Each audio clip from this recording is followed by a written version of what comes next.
There's a YouTube show full of fun facts you need to know. Carl rings the bell and the members show to the GMP Morning Show. Featured guests will come and they will blow your mind. The audience will do so in kind. A little vanity mixed with some insanity on the morning show with GMP.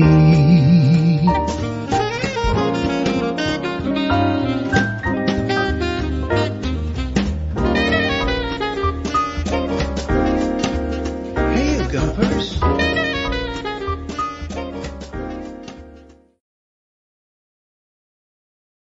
Hola, bon dia, alegria. Munson here with a Good Morning Portugal show, live stream and podcast. How are you today? My goodness, Coach Tony, you're in. Did you have a busy night? I wonder.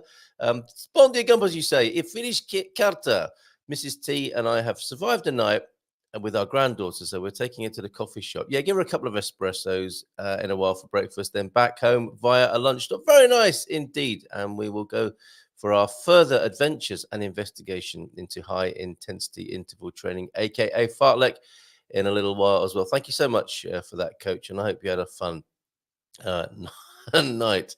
How was it? Did you manage to get any kip? Excellent. Mr. S in Lisboa now, rather than Covilhã. Very interesting. I'm heading over that way at the end of the week to Covilhã. Interested to hear of your experience. And yeah, where are you going to settle then, Mr. S? Have you just been on holiday?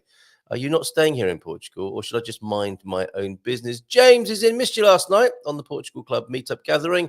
Bom dia, Gumpers. Feliz carta todos, tudo bem, says James.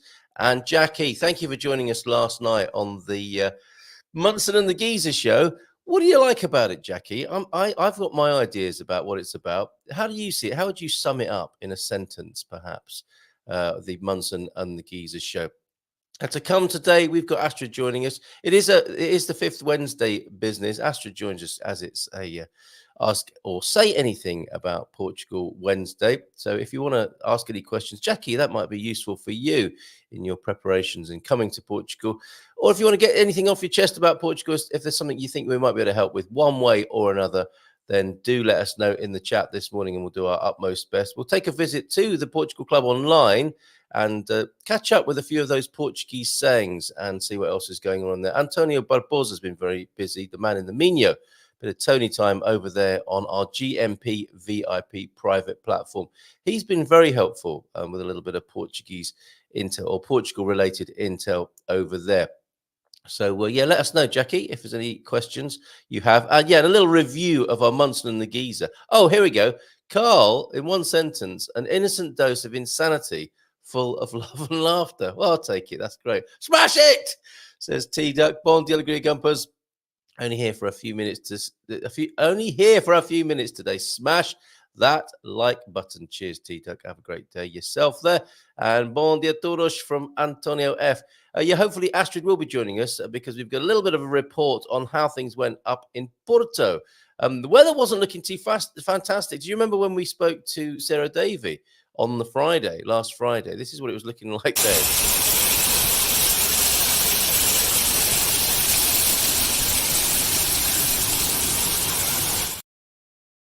That is some incredible rain, isn't it? And that's in Porto last Friday. Beautiful day here on the Silver Coast. And since I've been measuring and monitoring the 300 Days of Sunshine research project, I need to get back to that. That's also being, what's the word? Recorded in the Portugal Club timeline. I think I haven't put any data up there. I'm going to call it data rather than just badly coined opinion. I think it's only been one day in the last couple of weeks where we haven't had any sunshine. So I think I would say things are going fairly well. And when things like this do happen in Porto,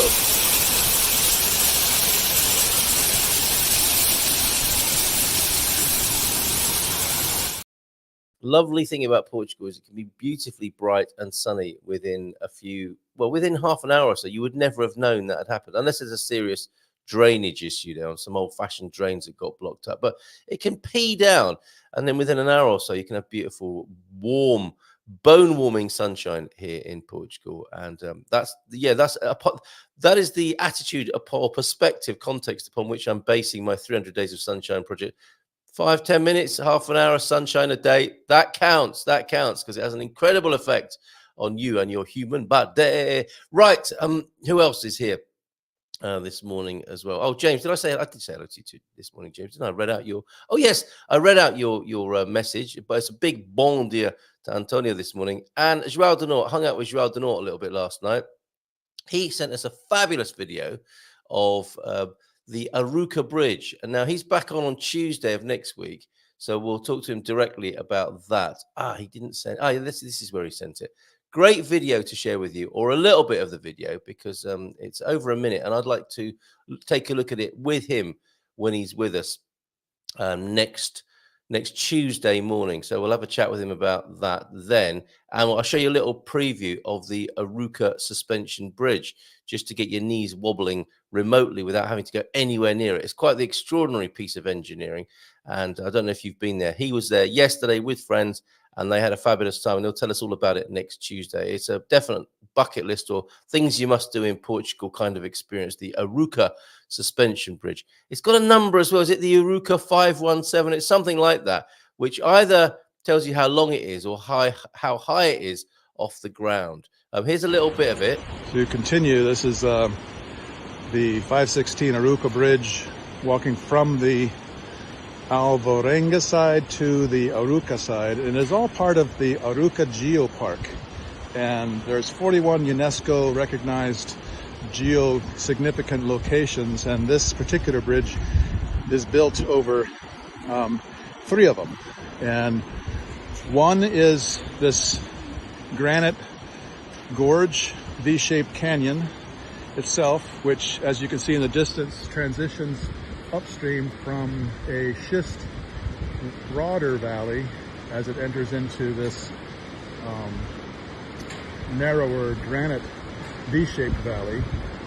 So that's one of them. The other is this is the highest point, by the way. The other is the river itself. That was the highest point, by the way. And he says that as if he's just having a cup of tea in his living room, doesn't he? Let's give her a nice big round of applause. Astrid, would you go on that thing? I think I would like to, yes. Oh, a thrill seeker. Okay, so you don't mind a little bit of an adrenaline-based leisure activity? No, I think that looks amazing. It is very safe, apparently, but and yeah, quite extraordinary. So you haven't been on that. That is the 516, not the 517. I gave it an extra meter there. The 516 Aruca Bridge. Maybe the site of a future Portugal meetup for the Expats Portugal crew. How was it in Porto? Have you had a nice time? It was great. We had a fantastic night. So we did the wine tasting firstly in the afternoon, was and a great setup, that Well Wine. So it's amazing. I think I just want to go back there one time and spend the day there. There was so much more to see than what just the wine tasting allowed us. And there was a big chocolate festival on, so which was that? For people to come, and so it was really busy. But the place is huge, so definitely somewhere to go and explore for sure.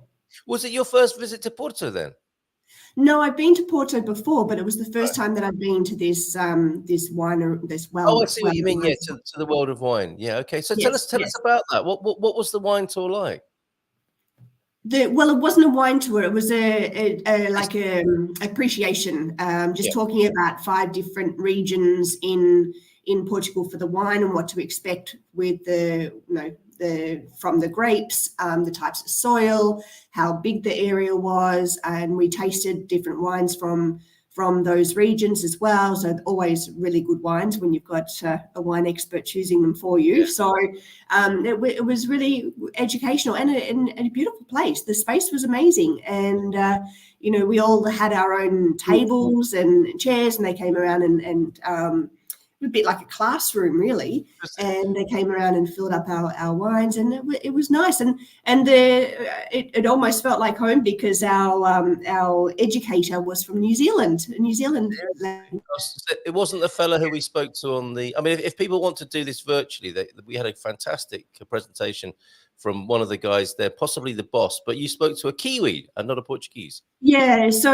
I think Diogo was his name. He had COVID, so he was in the background with his mask on, and he was recovering from COVID. So he didn't actually take the lesson. It was a lady from New Zealand. So yeah, it was good.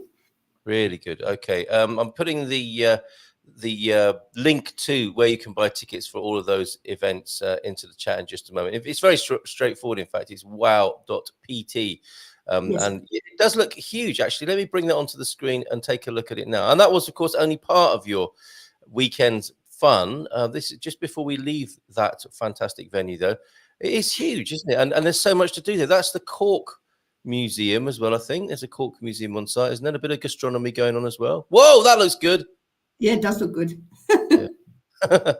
Wow. Okay. And so you can get to eat and certainly drink wine, of course, the main event.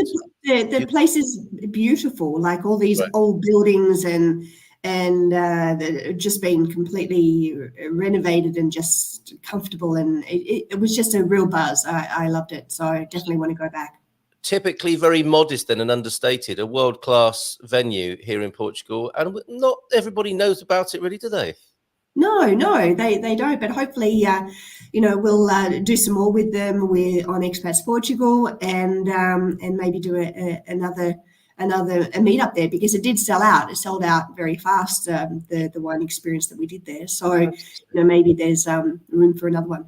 Wonderful. Okay, so that's World of Wine, or WOW for short, .pt, and that is going onto the screen now. What else did you get up to there then?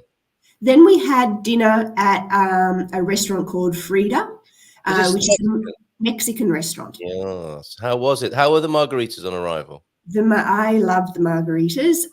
Everyone said that they were really good. I sat next to some Americans from California who obviously were big Mexican fans, so they were quite critical of what they were bringing out, but I think they were even really impressed with the quality. And the main dish that came through was this big sort of I don't know what the dish was called, but like a pot with all different seafood and meats in it that came out hot on your table. And and there was also this hot plate where you cooked your own. Something you think of with Japanese food, perhaps, but not necessarily Mexican. And one of our guests was saying about how authentic it was, that he's only ever had this kind of dish in Mexico before, and they don't even serve that in the best Mexican restaurants in the States. And he was just very impressed that he finally got to enjoy another one of these dishes. So it was good. It was good, and they were so lovely. And of course we were a big group and quite rowdy, but they managed to take care of all of us. And it was nice. It was a good day.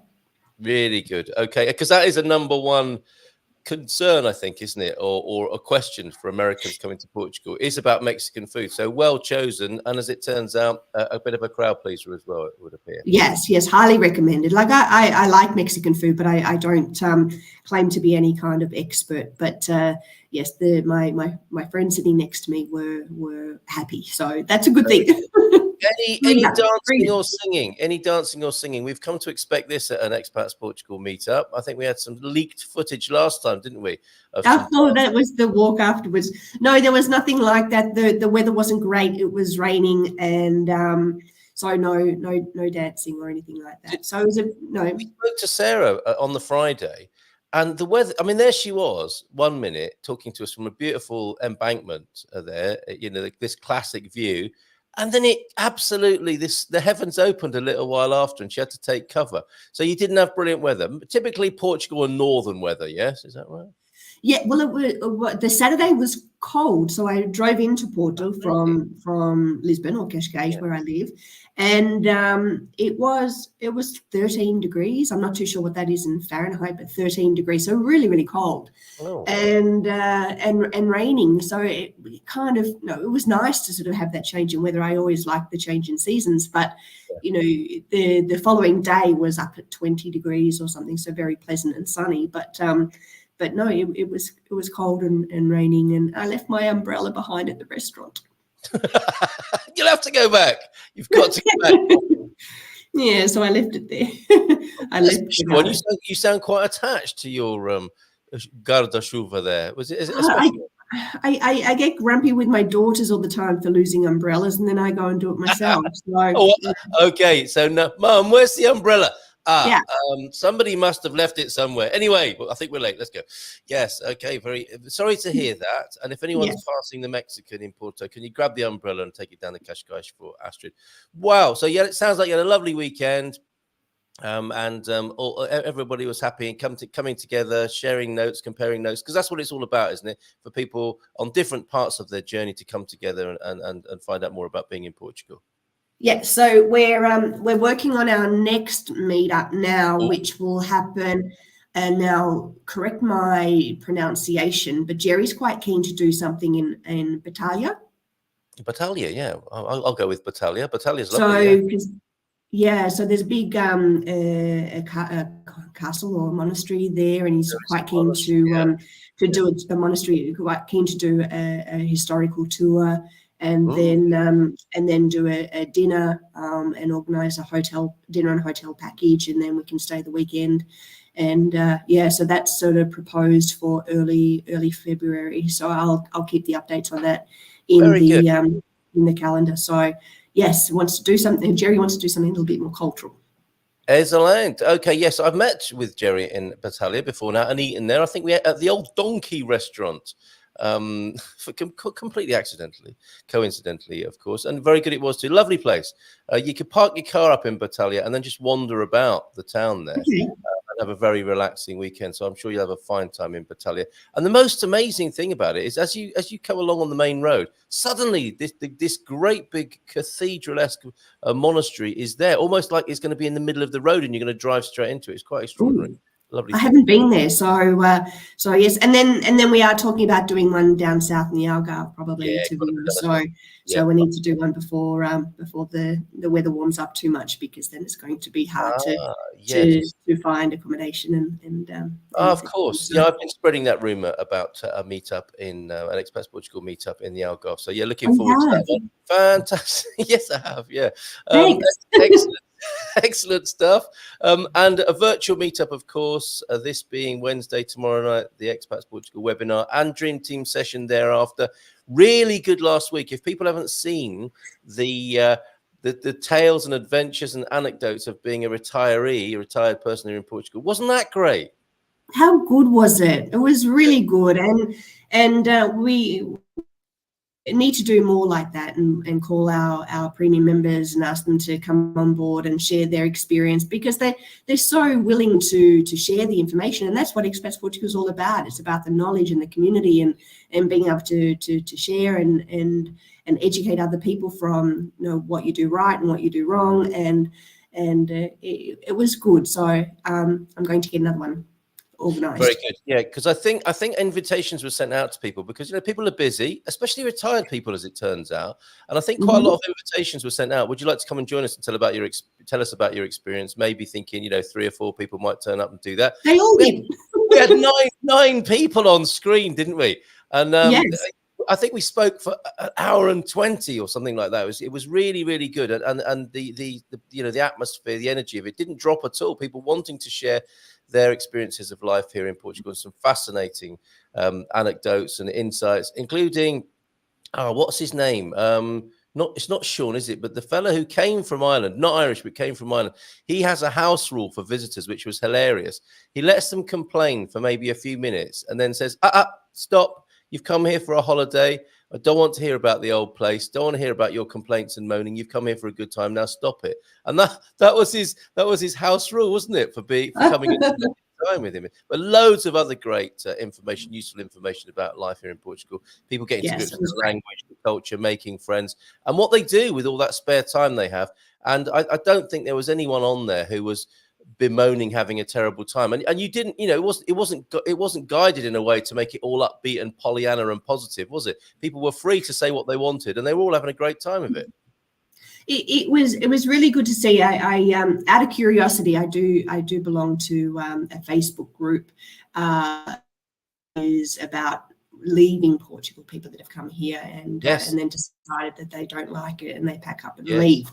And I read through it, and a lot of the complaints that these people are making as to why they're disgruntled with life in Portugal can easily be solved. And it's kind of sad that there's people there sort of saying all these sad things about the country, and they should all join Expats Portugal and become part of our community. I'm sure that they'll probably appreciate it a lot more. I think it would help. I think it would help. Misery loves company, they say. And, you do read the craziest things, don't you? Like, I was walking down the street and a tree looked at me in a very aggressive way. I'm leaving.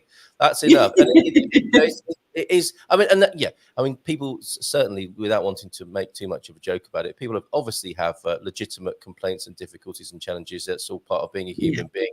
But maybe it doesn't help to be in a group of people that's like a magnet for people who want to moan about their experience of life. It might not be the right way to go about it.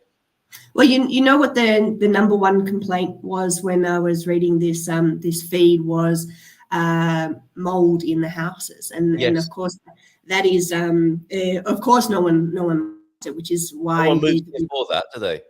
with Kippertree, we're wanting to present properties that avoid that, because if you're aware of the problem of mold in the older houses beforehand, then you know what to look for, and you can avoid that, and you can find somewhere to live that's going to be mold free. So then come to Kippertree and see our properties. Very good. Yeah, because I've never seen a video, like come to the world's moldiest country, or I need to move somewhere really moldy. Obviously, none of us want that, and it is a factor. It's a sort of climatic fact of life here because of the weather and some of the building styles and trying to pick a sweet spot between the hottest of weather and the coolest and dampest of weather, and it happens. And as you say, things can be done about it, and you can choose wisely in the first place as well. So a problem solved there. And if you are finding yourself going to the dark side on some of these Facebook groups, and your experience of Portugal is becoming less and less pleasant, think about joining the Expats Portugal community and get a bit of practical and upbeat advice and support and camaraderie over there. It's all about balance, isn't it? I think 100%, 100%, and most of those problems can be fixed. And I think what you said before, bad news kind of sticks, and then people put their complaints in, and then I was reading this and I'm just like, oh, this is really drab. But I think I'm going to leave. No, hold on. I love it here. Yes, right. Not my experience at all. So, and obviously the people that we're with on the weekend for our meetup, that's not the experience that they're having either. So yes, join us and we can. Very good. Well, now you mentioned the number one, and it's a very common complaint, of course, a mold, and things can be done about it, even at the planning stage, and certainly practical things when you live here. The other concern for people is health, of course, and that's being addressed tomorrow evening in the webinar, 7:30. Yes. So we're tapping into healthcare and insurance in Portugal, and it's a theme that we've done often, but we haven't done it for a while. So it'd be good to get an update on what to expect with the healthcare system here in Portugal, and know how much roughly you should be paying in insurance. And there are a lot of questions about pre-existing conditions and medications and things like that. So it will be a good one to come on board to get updated information about that. Absolutely. Okay, so healthcare hosted by Winsurance tomorrow evening at 7:30. Always great to be with that team. They're very, very helpful people there. Find them and all the other professionals who can help you move to Portugal in the Expats Portugal Business Directory, and talk to them directly on the Dream Team session, which follows at 9 o'clock tomorrow night, which just gets better and better every week. So yes, and we asked them, what was, I think the last question was about retirement, wasn't it? Oh yes, where the panel would retire to themselves as Portuguese people. And interestingly, Gilda chose the Alentejo, didn't she? She said it's not very popular. And I had to reassure her it wasn't unpopular because she was planning to retire there. Au contraire, quite the contrary. But an interesting choice from Gilda there. I think it's probably something to do with all the lovely winemaking facilities and possibly a few gin distilleries there as well. Looking forward to her company as ever tomorrow night, and the whole Dream Team. Before you go, Astrid, how's the weather in Cascais? Not too bad today. Not too bad. All right. Well, but Carol, maybe Gilda's interest in the Alentejo could be the Comporta area, because who are the big stars that are buying? Is it Harry and Megan? Meghan have just rocked up, haven't they? George Clooney had a place there. Can't remember who the other singer was recently. Yeah. Maybe that's it. She'll just do a maybe little that's bit. what's attracting Gilda. Yeah, It could be, she couldn't wants it? Yes, to, hang out with the stars. what a district it is from that side on the water. Very upmarket and 5-star and beautiful, rustic, idyllic peacefulness as you head towards the Spanish side as well. What a fantastic district Alentejo is. Astrid, thank you so much for being here this morning. Have a great day. Okay. All right. Take care, and we'll see you soon. See you tomorrow night. All right. Bye for now. Ciao, ciao. There she goes. There's Elaine. And I'm going to play a little bit of a video for you. With all of this sort of political shenanigans and energy and vibes and, well, the spectacle of the US election, which, of course, we'll be covering next Tuesday throughout the night. Let me play a little bit of a video that we love here that's about Portuguese politics. It might remind you a little bit as well why you love it here. This is a very April kind of vibe, April 25th.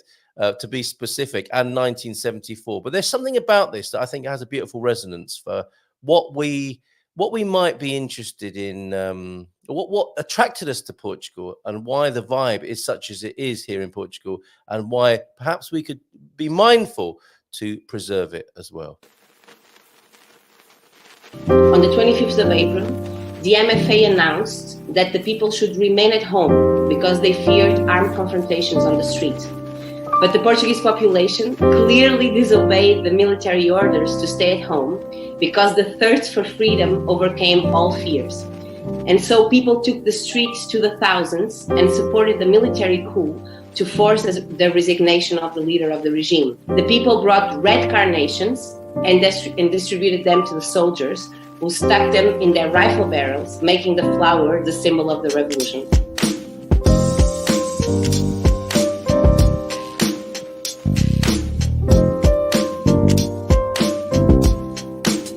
The revolutionary process of 74 and 75 was one of the liveliest experiences in Portuguese history.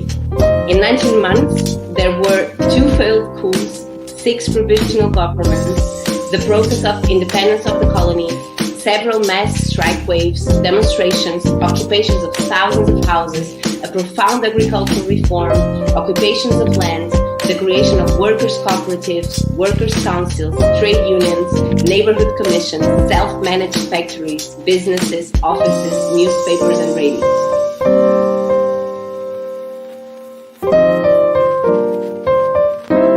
Because the thirst for freedom overcame all fears. Well, how about that? If you have a thirst for freedom at the moment and you're a little bit fearful about moving to Portugal, or the future for that matter in general, give it some thought. Give it some thought about moving to this fabulous country, and that with that legacy right there that you heard there, one of our favorite videos that we like to play here on the Good Morning Portugal show. How are you this morning? Good to see the Global Nobles as well. Great show. Good morning. How about people complaining about people who complain? Try to stay away from people who seem to be bad news bears. Yeah, I mean, I do understand. I don't want to dismiss people's experience or belittle that. But I think it's fair to say, is it not, that when you start on your complaints and you don't stop, or you don't find some practical help, a certain sort of syndrome emerges or is there for you. You kind of, in terms of creating our own reality, if your reality is one of observing all that is wrong and difficult, that might well be a self-fulfilling and compounding energy in your life. I think we can notice that, can't we? If not in others, then in parts of our own lives at times, or certain times of our lives. Thank you very much for being here, Global Nobles. Good to see you.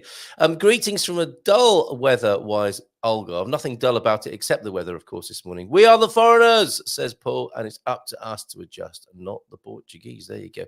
That said, there is an adjustment going on, is there not? There seems to be a sign of that. We'll have a look at a few news items for the rest of the show this morning. Anything that's grabbed your attention, tickled your fancy, let me know, including that guy who was trying to figure out why Portugal is the most anxious country in the world, understanding the most anxious country in the world. I think his name is Mark Manson. He makes videos about mental health. He wrote the book, The Art of Not Giving a... And his attention was piqued by Portugal's high level of anxiety, which he seemed to be saying from the video. I don't want to make I don't want to be a spoiler or spoil it for you if you want to watch it.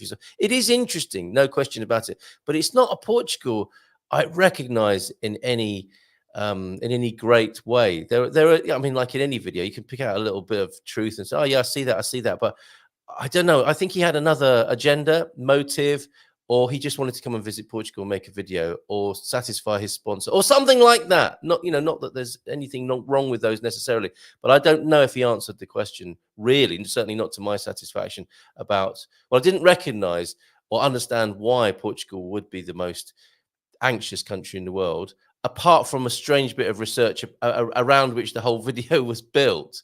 I didn't recognize that.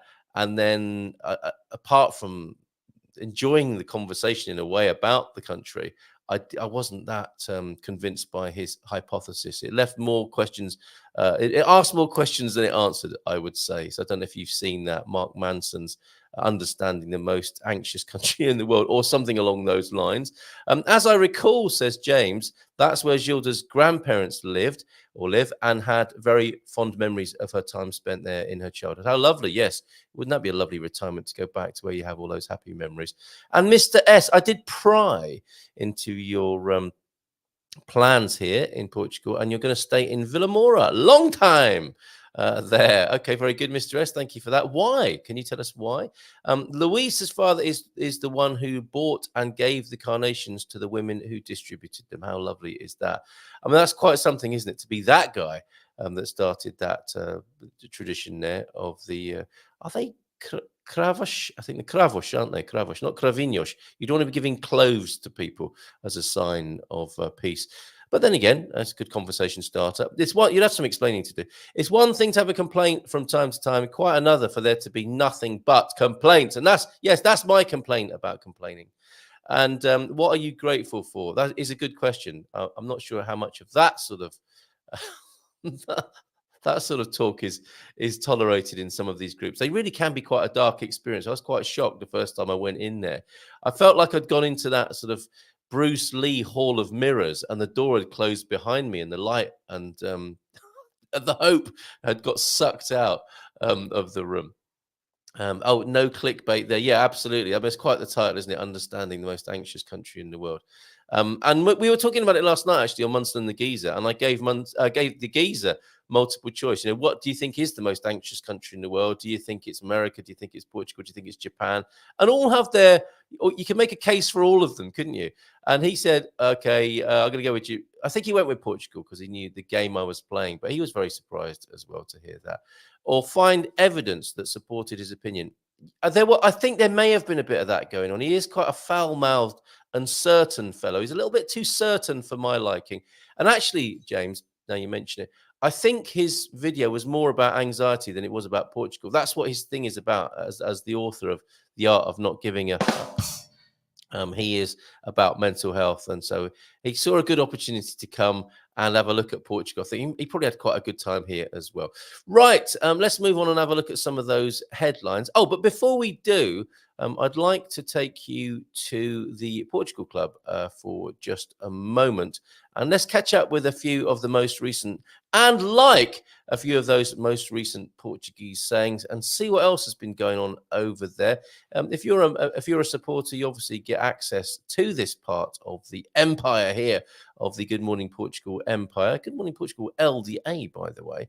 And you can see here, and you get access to this if you're a supporter of the show, at GMP VIP. In fact, GMPVIP.com will take you there, and you'll see recent highlights include Antonio Barbosa taking a look at IMA and what's going on over there. Portuguese saying of the day, to which we'll return in just a moment. You've got Antonio, who you're sharing the screen with this morning, and his criminal fact file, which is sadly a little bit too busy at the moment for some pretty grim reasons here in Portugal right now. But his criminal facts in Portugal timeline is there, where he keeps us. It's a crime report basically for Portugal, because there is crime in Portugal, as he says, and it's not a paradise. Exploring it is sometimes, isn't it? But it's not a complete and utter paradise. Where is exploring the crystal ball? Antonio taking a glimpse into Portugal's real estate market next year. Good man. And this question, US elections drawing near, considering a move abroad. Antonio Barbosa with a little bit of guidance there. And a very important one for any business owners here in Portugal. We gave you the heads up, of course, on the clock going back. And this rather fine graphic to go with it. I think T-Duck sent me this one. Your smartphone did do it magically, didn't it? If you're using a sundial, you should move one house to the left, or you should have done by now, and you're probably settled in now if that's the approach you use. If you have an oven, you've probably still got the old time on it because you'll need a master's in electronic engineering or a hammer. And if you've got a car radio, just wait 6 months for it to come back into the right time. Anyway, we have got a calendar, and we sent out a message to everybody there, giving them a prompt. I don't know who was reminded by us, or they just let their smartphone take care of it. But that important bit of news from Antonio, for Portugal business owners, the new CAE, the Código de Atividade Económica, the Economic Activity Code Revision 4, takes place in January of next year. And to comply, businesses must update their codes by the 30th of November. Now, when you start an activity here, a business activity here in Portugal, you need to say what you're doing. You can't just open a business and do anything like you can in some other countries. And it's quite important that you're specific about what your areas of business are, and they will be reclassified soon. And you should be aware of that if you're a business owner, so you don't fall foul of that new legislation. Great work there, Antonio Barbosa. That's Antonio B. Antonio F has some Portuguese sayings for us. In fact, this was the tradition started by T-Duck, and quite extraordinary now that we have 453 comments there. Not each of them is a Portuguese saying, but many of them are, and of course the responses to them. And I've got a lot to catch up on here, and let's go through a few of these. It's Portuguese language and culture for you this morning on the Good Morning Portugal show. Errar é humano, perdoar é divino. Making a mistake is human, to forgive is divine. And that, of course, is a universal classic. If not, it was global, if not universal. But I'm sure people from other space races, if they exist, they probably would be saying making a mistake is human, looking at us and pointing at our planet. We do not make mistakes. We leave that to the human beings. And that is, of course, how aliens speak. Eros do médico, a terra os encobre. The doctor's mistakes are covered up by the earth. Oh, that's a chilling one, and one to maybe write on your t-shirt if you're turning up as a doctor to Halloween events tomorrow. Doctor's mistakes are covered up by the earth. OMG. I wonder if they're told that when they swear their Hippocratic oath here in Portugal. That's pretty harsh and hard, isn't it? Eros do médico, a terra os encobre. Covered by earth, the doctor's mistakes there. My goodness. Okay. And we will have a bit of a Halloween special. If you've got any cool Halloween memes, we'll have a bit of a Halloween special and look at how Portuguese people celebrate the Halloween festivity. I think it's as much about the All Souls still, thankfully, here in Portugal, as it is about the commercially driven, devil worshipping Halloween festival. Sorry, did I say that out loud? Escuta mil vezes a fala só uma. Listen 1,000 times and speak just once. There you go, from medics to psychotherapists. Don't say everything you hear. Be thoughtful. We need to remember that on a Tuesday night and probably every morning here. But that's great advice, is it not? Escuta mil vezes e fala só uma. Listen 1,000 times and speak just once. The psychotherapist creed there, perhaps, and the good listeners' watchwords. Espera do filho is the next. O que fizeste ao pai. Expect from the son what you've done to the father. Yeah, payback. It's paternal karma there, isn't it? A payback will arrive, even if it's from the victim's son. Espera do filho, okay, fizeste ao pai. So what you did to the dad will come back through the son. Aren't these great? Bit of vocabulary, bit of bad pronunciation from me, and a little insight into how the Portuguese mind works through the sayings of the day. And you can get all of these at gmpvip.com. If you haven't been there for a while, come back. Tell us how you're doing. And if you haven't thought about signing up and supporting the show, why not do that at gmpvip.com? Espira de bode e sinal da chuva. A goat's sneeze is a sign of rain. Sensitive little creatures, aren't they? Not that you'd think so when you see them by the roadside. Saw a lovely goat herd. I think it was just yesterday driving over to Caldas Rainha with the shepherd, his dog, and a mixture, I think, of goats and sheep. Still love seeing that here in Portugal. And the goat herder always knows when it's going to rain then, because his goat will sneeze. Unless that's some kind of euphemism there that I'm not up to speed with. Antonio F, tell me. It's probably literal, isn't it? A goat sneezing is a sign of rain. And finally, for now, estar a olhar para qualquer coisa como boi para palácio, looking at something like an ox looks to a palace, looking at something but understanding nothing of it. Yes, you're looking at that, mate, like an ox looks at a palace. Another cracker, another corker there. And we can see a few of these originate from the rurality of Portugal. Love that one as well. Estar a olhar para qualquer coisa como boi. Boi is a great word, isn't it? Para palácio. You're looking at that like an ox looks at a palace, not getting the drift of that. And that, I think, is what me and the Portuguese will be doing with the US elections next Tuesday. We will be looking at that spectacle like an ox looks at a palace. So join us for that. I'm going to stay up all night and see the results as they're coming in and take a look. Mixed feelings, as I think you're well aware from me about it. And I do apologize. I felt a little bit bad about calling it entertainment. There is an entertainment part of it, of course. There's a rubbernecking part of it. It's like, really, is this what we've come to? And for me, on a serious note, and I think there's a great paradox here.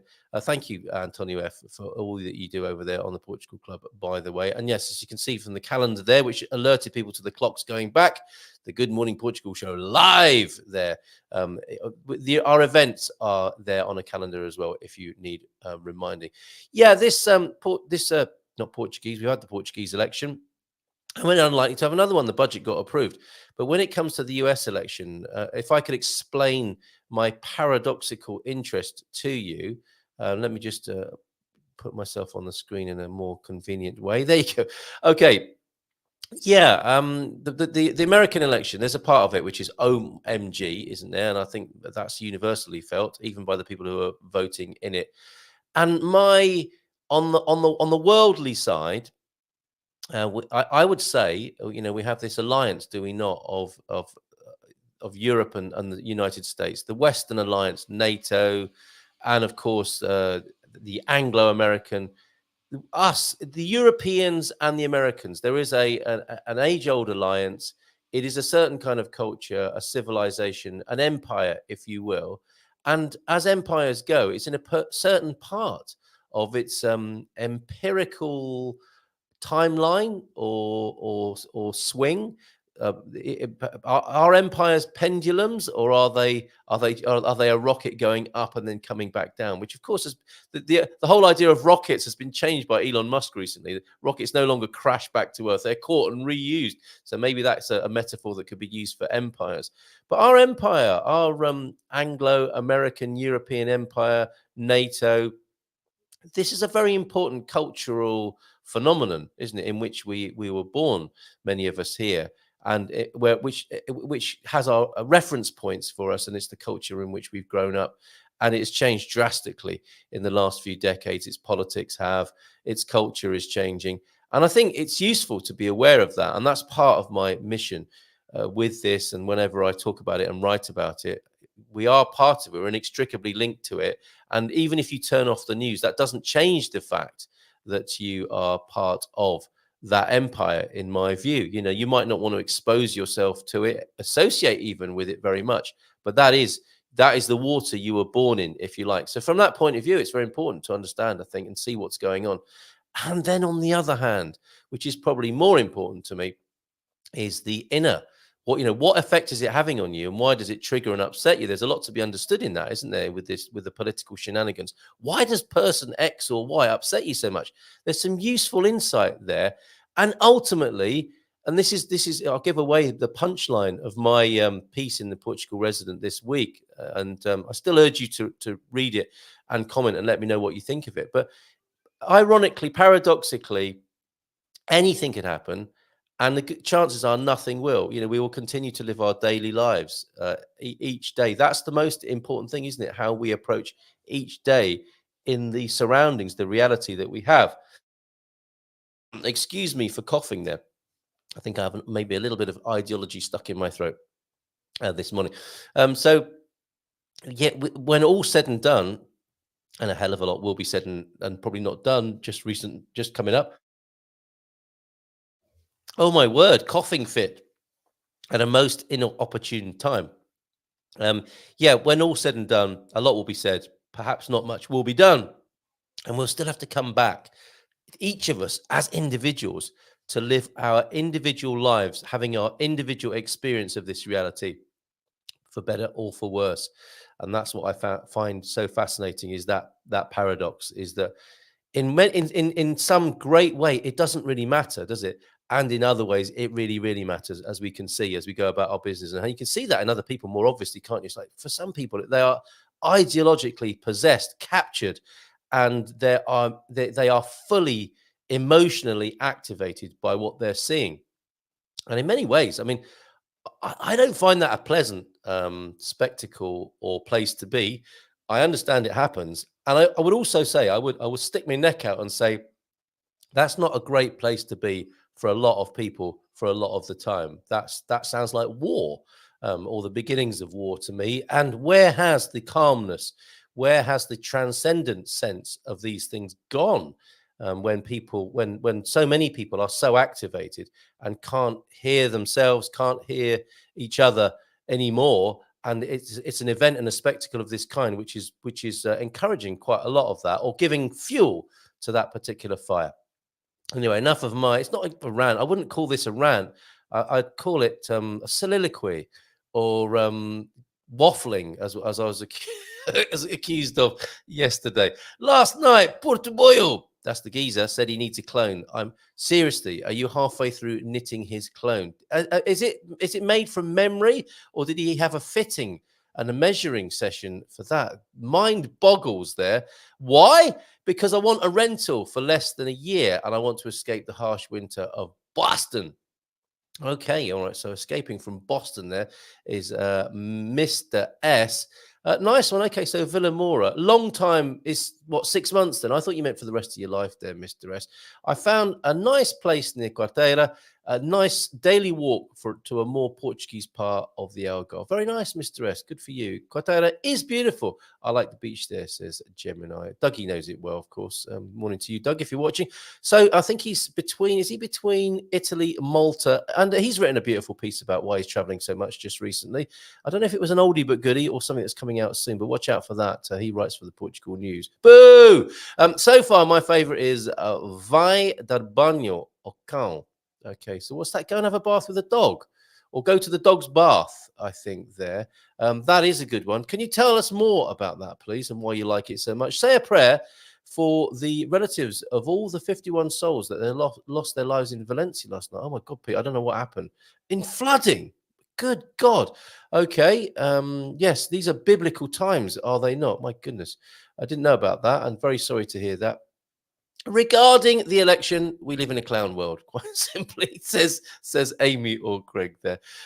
Just a bit, an old guy in Europe there. Okay, I'm not sure what that's referring to. Oh, are your ears hurting yet? Okay. Yes, we are talking a lot about you this morning, and quite rightly so. You do a lot for this community, Antonio, and I, for one, really appreciate it. Hola, bon dia from Lord and Lady Travanca. Sorry we are late. Our kitchen is continuing to be remodeled, but the countertops have arrived. Okay, very good. Good luck with that process. He must be scrambling adult stores now to make his announcement that he has won. I'm not sure what that means. Is that a Portuguese saying that has been lost in translation there, Peter? It's like we live in a real world Jerry Springer show. Yeah, it would appear to be. I can see what you're saying there. Saw the casualty toll just now, Solar Life Portugal. This is awful. 200 lost. And still more deaths, apparently, among the children. It's awful, says Pete. And this is flooding in Valencia. Didn't know anything about that. I'm really sorry to hear about that this morning. They have more storms on the way. It's sad that we discussed the USA today when so much horror is happening across the border with fellow Iberians. Absolutely. We have to, I think, as I was saying there, ultimately, we need to attend to our most immediate reality, don't we? And I think we are in this grander empire, and that is important sort of stuff. But you have to prioritize, don't you, what you give your attention to. I think the number one anxious country must be the USA. Yeah, by what metric? And what does anxious and anxiety mean? What happens next week could affect world peace. What world peace do you speak of? Go bathe the dog. There you go. Leave me alone. Just go away. Stop talking to me. Go bathe the dog. You might need that. You might need that in the coming week. 2 years worth of rain in a few hours. They expect the death toll to rise. Carl, actually, I was referring to your reading of the sayings. What? Go bathe the dog. My Portuguese is so bad. You'd rather I go and bathe the dog. How very rude. Slug's friend James, the old guy in Europe there. Thank you very much for being here this morning. Okay, let's have a very quick look then in this last 10 minutes at some of those headlines that might have grabbed your attention. Obviously, the Valencia situation will be dominating Iberian news, I would imagine, and they'll be dealing with that. And we do have a heavy weather warning here, I see, as that flashes up on the Portugal resident over here. If I bring that onto the screen for you so you can see it as well. Portugal resident first then. No favoritism. Oh, and a fly. You might see a live fly zapping this morning as well. Okay, can you see the great big Portugal resident screen and a wave there? Without even knowing, I'm going to guess that might be a Nazaré story. Let's have a look. Yes, Nazaré surf events generate 23 million. Well, some of it needs to come down the road here to San Martino de Porto. It's only 15 kilometers away. Lion's share of revenues relate to consumption of goods and services, according to a study released today. So well done, the surfing world, for bringing some GDP to Nazaré. And that's what it's all about, isn't it? Those lunatics who ride those massive waves there, and then others who stand atop that. That's the North Cliff, isn't it? And see that spectacle there. It's quite extraordinary. Portugal's armed forces see upsurge in recruits. That's interesting, isn't it? When many people, maybe it's the older people who are just shaking their heads at how many wars and how much conflict there is in the world, and grandparents and parents are thinking, oh, I really hope our children are not dragged into this. And at the same time, it would appear Portugal's armed forces are seeing an upsurge in recruits. What is the driver for that, I wonder? I'm sure in times of poverty, people go into the armed forces because they can't find any other work. I think that's part of it, isn't it? Not to diminish the armed forces, but I think that is a socio-economic driver. Cycle of falling recruitment and retention has been reversed, says the Defence Minister. Defence Minister Nuno Melo has announced today that the number of applications to join the armed forces has increased after 8 years of recruitment and retention figures always falling. We've now seen for the first time in many years a reversal of this cycle. And maybe some people are ideologically motivated. Oh, what's to become of the US? I think me and the Portuguese, I didn't realize that, but me and the Portuguese have been featured. Oh dear, in the Portugal resident. In 2015, when PS took office, there were close to 29,000 military personnel in the armed forces. In 2024, when the government took office, the number had fallen by almost 6,000. I'd like to inform you that as far as the army is concerned, in October 24, we registered 300 more applications than in December last year. In the Navy, for the first time in a long time, there is a positive balance. And in the balance between exits and entries, which will be between 125 and 150 military personnel. So fair play, that's up, but not by huge, extraordinary numbers. And I was about to say, before I was distracted by that graphic on the right of your screen, I imagine that maybe some people, I remember when I was a kid and the Falklands War was happening, when Margaret Thatcher decided to, did she actually declare war on the Falklands? I mean, she went to reclaim, or sent forces to reclaim the Falkland Islands from Argentina. And I was quite stirred up, and as an impressionable young fella, that was the closest I ever came to joining the armed forces. It didn't, as you can probably guess, it didn't actually happen. But maybe there are young people in Portugal who are so offended perhaps, or inspired by what they see going on in the world, that they want to do something about it via the armed forces. I wonder what's behind that. I don't know if this article goes into that kind of analysis there. If you were in the armed forces, what was your motivation for signing up? Let's see what else is here. And I must find out what the editor has done to my article there. That's gone straight up. It usually takes a bit longer. I need to go and buy my newspaper this morning and see that in print, but it's also gone straight up online as well. So what else have we got here before we go to that? We have an Iberian summit as an important step to boosting the Algarve water supply. I guess that's asking Spain not to take as much as they do and leave a little bit for the Algarve. Maybe, I don't know. That was a shocking news item, wasn't it, there, Antonio F? I don't know if you included this in your recent reports. Man armed with katana, I believe that was a gun. He invaded the Torres Vedras town hall. 4 people were injured, and it sounds like he was tackled promptly. And Portugal's PJ, the judicial police in Europe-wide swoop on millions in counterfeit currency. So watch out for that. Don't fall foul of getting a dud note and not being able to spend it. I don't know what checks you do, Antonio. How can we tell? Are they really ropey, the copies, and will it be obvious? And new Man United coach would appear to be a Portuguese fella there. And of course, yes, as I've said before, and I'll say again so that you're not caught out, and that's a horrible picture, isn't it? Portugal prepares for earthquake awareness drill. Is that really what people will be doing? Is that what we'll be doing next Tuesday? Whilst we're trying to keep an eye on what's going on with the election, we'll be going under the table as well. Now, this happens at 11:05 next Tuesday, and it will, it's a cheerful old day, American election, earthquake awareness exercise, and World Tsunami Awareness Day as well. Happy times. The goal of A Terra Trem is to pass on essential knowledge to the population. No harm in having a think about it and being prepared for that. Okay, so what's this then? What's to become of us? See what I did there? Us, capital U, capital S. There we go. America decides 2024. This is one of the Portuguese's graphics here. And I made the quip last night that Joe Rogan thought it was quite extraordinary that Donald Trump hadn't needed to go to the lavatory for hours on end whilst recording a podcast interview. It looks like he might be relieving himself in that picture in an adult diaper, possibly. I don't know. And Kamala has got quite the smug look on her face there as well. Head to head on the screen there. I don't know what possessed the Portuguese in his choice of images there. But as you can see, we are now committed from 8 p.m. Central Eastern Time, 5th of November, with special guests. I don't know what that is. I mean, I thought we were starting at 7. Is that the same as 8 p.m. Central Eastern Time?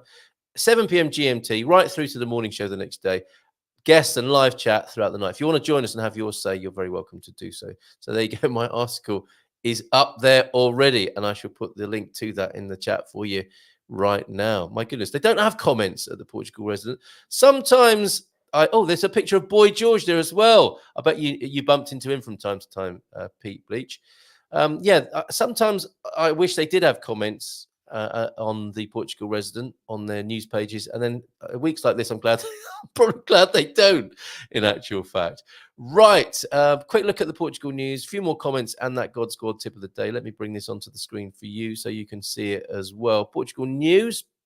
This is where Dougie writes, of course, with his occasional pieces as a UK-based correspondent on Portuguese matters and matters of a broader interest as well. So there we go. There's the Portugal news right there. What's that? Maximize your rental income with 100% transparency and zero stress. Whatever. Martin Yao, there she is. Oh, no, that's not her. If I'm expecting to see a picture of Martin Yao, or when I see a picture of a Martin Yao story here, or a picture in a Martin Yao story, I'm expecting to see Chitra there. That's not her.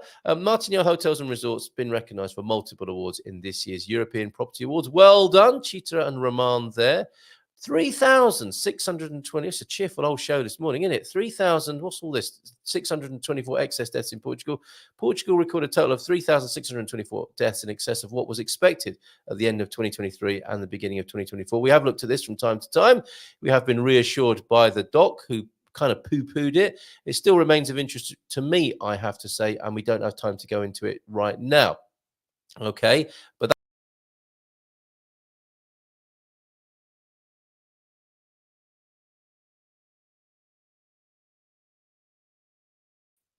not very clever to throw yourself out of your own show, isn't it? Back now, and Portugal news. Yeah, that's more of a Portugal resident story than a Portugal news story. I expect Natasha Don will have a comment in that in due course. Those figures presumably just released.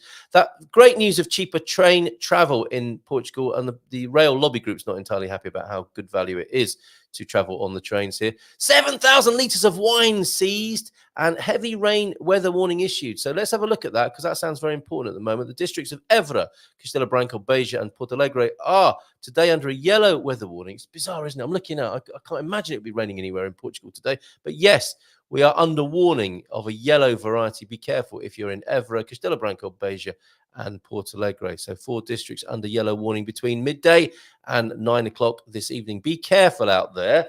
Right, and let's go to the God Squad tip of the day, and then finally to your last comments on what we've been talking about this morning. Right, why have his comments disappeared? I don't get it. But I starred them up, so that's okay. God scored tip of the day then. Research into the effects of high interval intensity training has shown that the changes in metabolism it produces remain for some hours afterwards, far longer than after, for instance, a walk. And that's why it's good to burst into a bit of a sprint then when you're out on a walk, but do warn those around you. It's why I believe it's an important part of any fitness routine, the speed part of stamina, strength, and speed.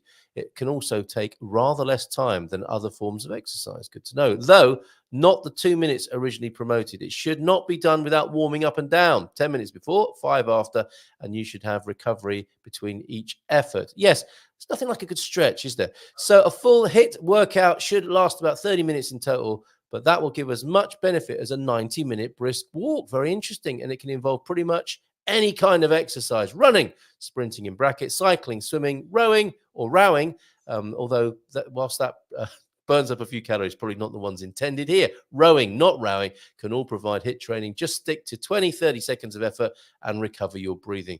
I ran up. Where did I run?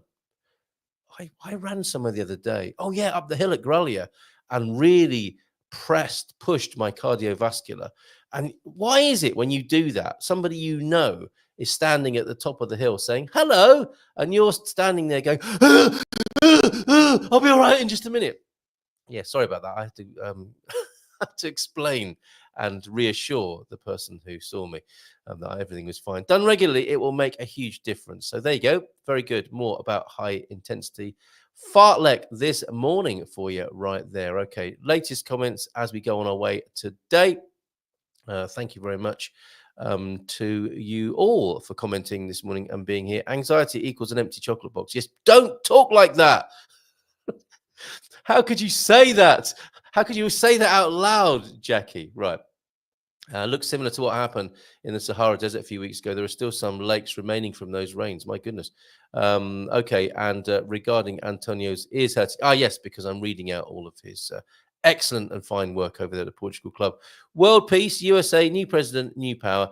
I don't think the new world, that a new world order around which we might want to gather ourselves is probably going to come from the political world. It's going to be a social movement, is it not?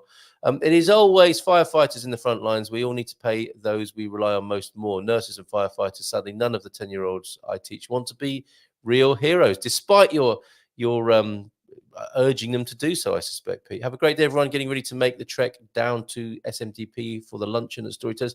I'm not going to be able to make it today, but I hope you have a fabulous time there, folks. And you sent us an earlier message, didn't you? It was a parabéns a você for Kat, your daughter, as I recall, because I can't see it now, but I hope your family have a wonderful day today. I imagine you've got some birthday celebrations, not only at lunchtime, but in the evening as well. Excellent. What I love about, have a great day. Over there, you guys, Mike, Karen, and Kat. What I love about Portugal is that despite differences, everyone always helps. Yeah, everyone always pitches in to help, just like the fires a few months ago. Absolutely right. They've lowered the height restriction on the armed forces, could have something to do with it as well. The funds collected online to help the bus driver burned in last week's attack have reached almost 50,000 euros. That's excellent. Good to hear. Because he was a very unfortunate bystander in the hideous events of last week, poor bugger. And he has life-changing injuries, and they're by way of some social compensation there. So good for him. A shame he had to go through it all in the first place. Those were cinema notes sent by email. That even though they have a small warning about being fake, it can still trick people, especially at night. Wow. Okay. Thank you. Oh, cinema notes that are hard to see in the evening. That's very clever. I've never heard of that before. We wonder why people are anxious. Yeah, right. Earthquakes, elections, tsunamis, floods, lack of chocolate. Move on. Nothing to see. Other than that, the play was fine. In Lincoln, and increased salaries and benefits as well for the firefighters and the nurses in Europe. It's not the disaster, most of which we know the root cause of, but how you deal with it that matters. Prayers to those in Spain and Malaga, to Valencia today. Absolutely.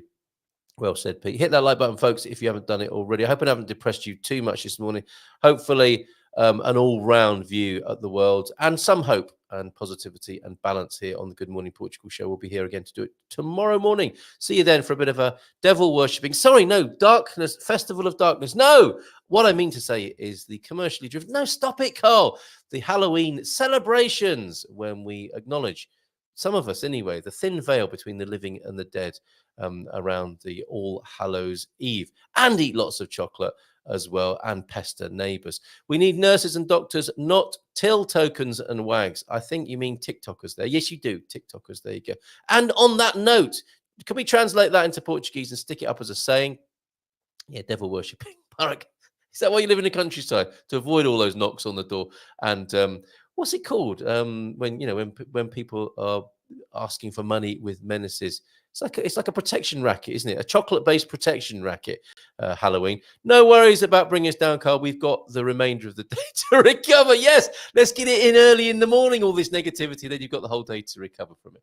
Excellent. Good job. See you again tomorrow morning. Seriously though, have a great.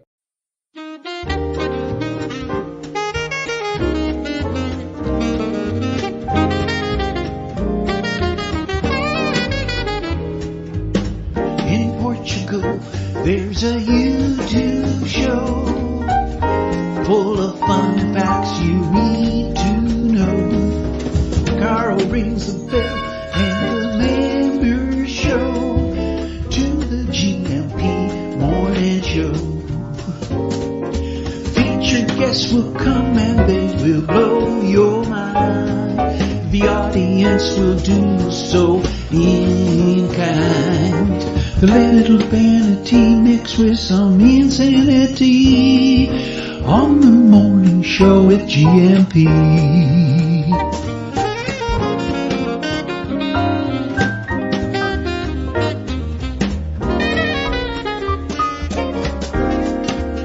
Hey, Gumpers.